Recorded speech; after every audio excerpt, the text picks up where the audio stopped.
വിദേശ സർവകലാശാലകൾക്ക് അവസരമൊരുക്കുമെന്ന ബജറ്റ് പ്രഖ്യാപനത്തിൽ രാഷ്ട്രീയമായി വെട്ടിലായി സർക്കാർ. വിദേശ സർവകലാശാലകൾ വിദ്യാഭ്യാസ രംഗത്തെ ദുഷിപ്പിക്കുമെന്ന CPIM പൊളിറ്റ് ബ്യൂറോയുടെ നിലപാട് PB അംഗം നേതൃത്വം നൽകുന്ന സർക്കാർ തന്നെ വിദേശ സർവകലാശാലകൾക്ക് പരവതാനി വിരിക്കുന്നതാണ് CPIM കേരള ഘടകം നേരിടുന്ന രാഷ്ട്രീയ പ്രതിസന്ധി.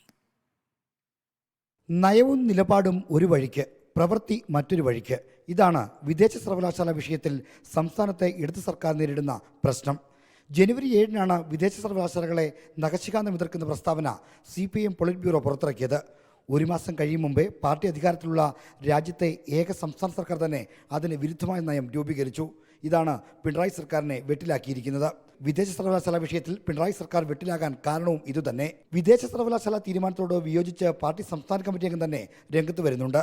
കമേഴ്സ്യലൈസേഷൻ ഓഫ് ഹയർ എഡ്യൂക്കേഷൻ എന്ന് പറയുന്ന പശ്ചാത്തലത്തിൽ ഇവിടെ വരുന്ന ക്യാമ്പസുകൾ അവയ്ക്ക് യഥാർത്ഥത്തിൽ എത്രമാത്രം നമ്മളുടെ ഒരു ഓർഗാനിക്കായിട്ട് ഇവിടുത്തെ ഒരു ജ്ഞാനസമൂഹത്തിൻ്റെ വളർച്ചയ്ക്ക് എത്രമാത്രം സഹായിക്കാൻ കഴിയും എന്നുള്ളൊരു സംശയം നിലനിൽക്കുന്നുണ്ട്. വിദേശ സർവകലാശാലകൾ കേന്ദ്ര നയത്തിൻ്റെ ഭാഗമാണെന്നും രാജ്യത്ത് എവിടെ വേണമെങ്കിലും അവ സ്ഥാപിക്കാമെന്നുമാണ് സംസ്ഥാന നേതൃത്വം ഉയർത്തുന്ന പ്രതിരോധം. സ്വകാര്യ മൂലധനം ഉപയോഗിച്ച് കേരളത്തെ വളർത്തുകയാണ് നിലപാടെന്ന വാദവും ഉച്ചത്തിൽ പറയുന്നുണ്ട്.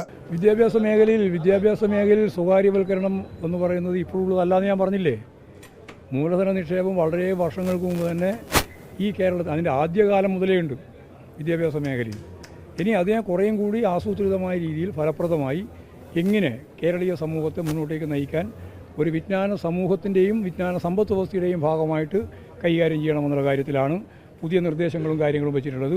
ആ നിർദ്ദേശങ്ങളും കാര്യങ്ങളെല്ലാം എല്ലാവരുമായിട്ട് കേരളീയ സമൂഹമാകെ നല്ല രീതിയിൽ ആരോഗ്യകരമായ രീതിയിൽ ചർച്ച ചെയ്ത് മുന്നോട്ടേക്ക് കൊണ്ടുപോകണം. സ്വകാര്യ മൂലധനം ഉപയോഗപ്പെടുത്തണമെന്ന വാദം വിദേശ സർവകലാശാല വിഷയത്തിൽ CPIM കേന്ദ്ര നേതൃത്വം തന്നെ ദഹിച്ചിട്ടില്ല. സംസ്ഥാന സർക്കാർ വരുത്തിയ നയമാറ്റത്തിൽ അവിടെ നിന്ന് ചോദ്യങ്ങളുണ്ടാകുമെന്ന് ഉറപ്പായി കഴിഞ്ഞു.